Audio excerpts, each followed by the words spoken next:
दोस्तों, इजिप्ट को रहस्यमयी बनाने वाले वहाँ के शासक हैं। जितने रहस्यमयी वहाँ के पिरामिड्स है, उनसे भी ज्यादा रहस्यमयी वहाँ के शासकों की निजी जिंदगी रही है। लेकिन वह बात अलग है कि पिरामिड्स के रहस्यों के आगे वहाँ के शासकों की निजी जिंदगी के रहस्य धुंधले पड़ जाते हैं। आज की वीडियो में हम आपको इजिप्ट के दो ऐसे शासकों के बारे में बताने जा रहे हैं जो रिश्तों में तो बाप बेटे लगते थे, लेकिन ये दोनों ही शासक के इजिप्ट इतिहास में एक दूसरे की सोच के दुश्मन बने रहे।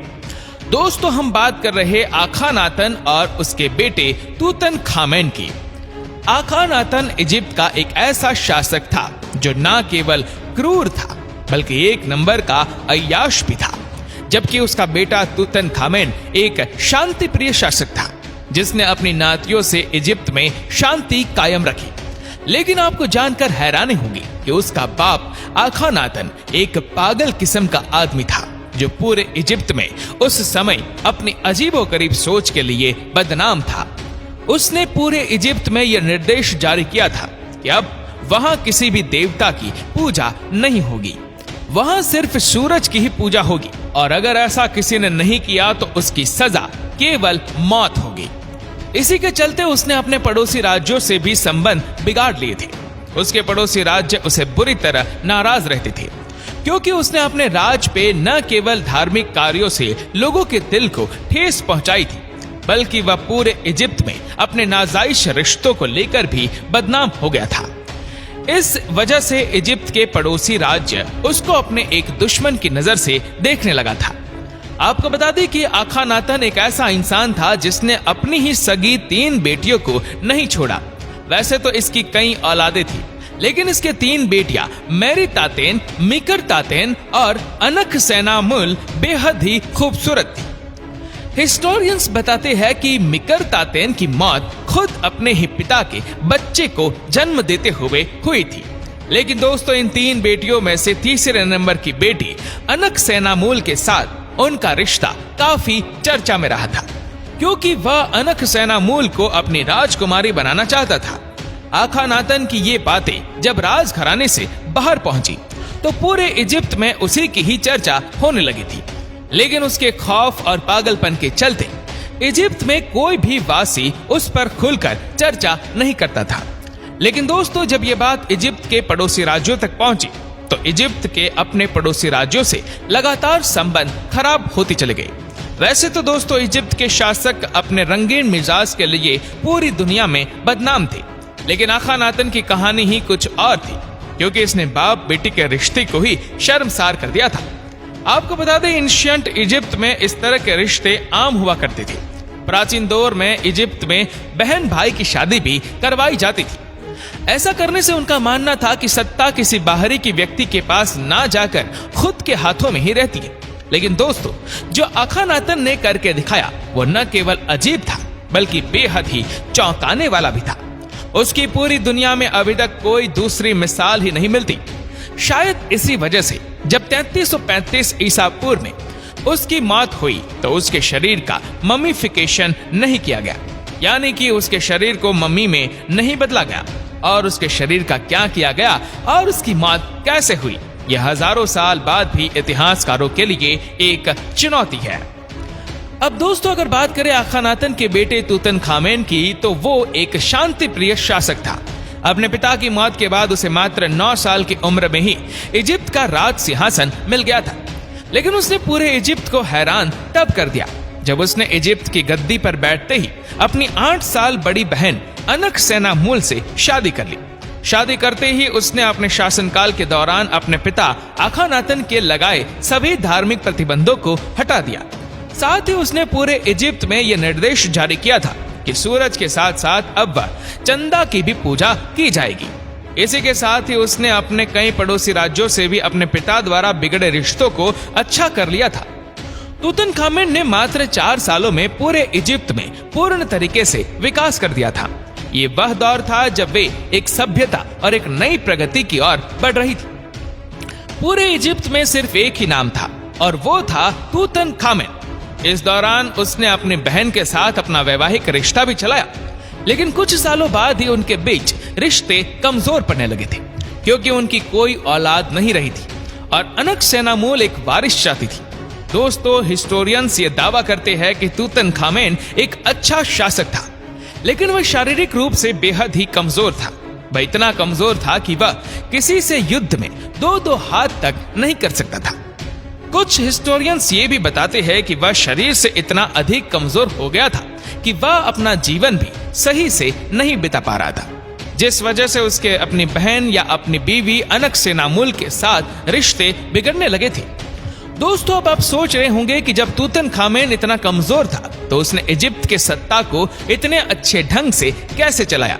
तो आपको बता दें, तूतनखामेन के राज में ही इजिप्ट में एक ऐसा अधेड़ उम्र का वजीर था जो एक लंबे समय तक इजिप्ट में अपने दिमागी खेल के लिए जाना जाता था, जिसका नाम था अया।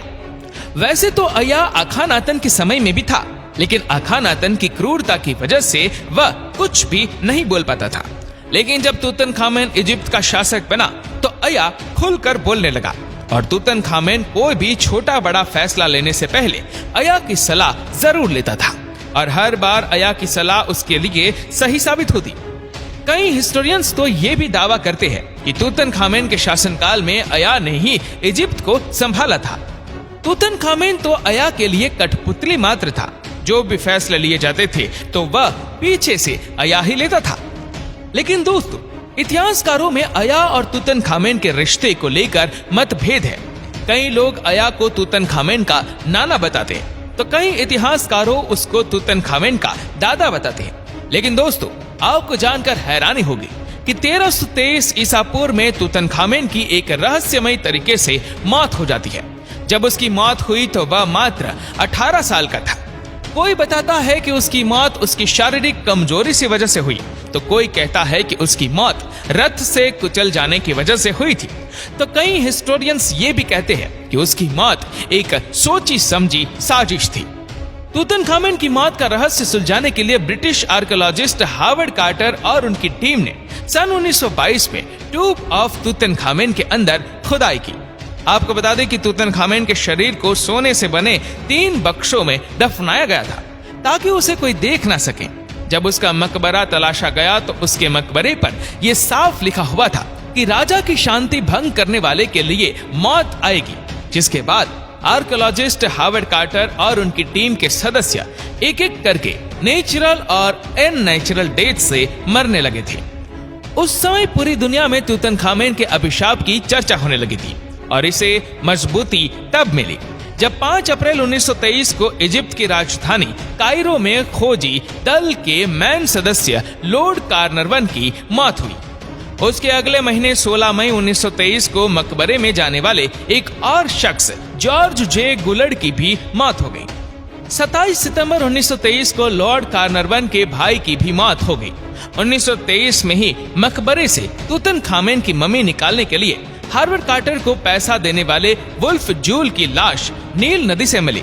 उसके बाद 1925 में मकबरे में काम करने वाले जॉर्ज डेफिल की मौत भी हार्ट अटैक से हो गई। कुल मिलाकर इस प्रोजेक्ट से जुड़े 23 लोगों की मौत तूतनखामेन के श्राप से हुई।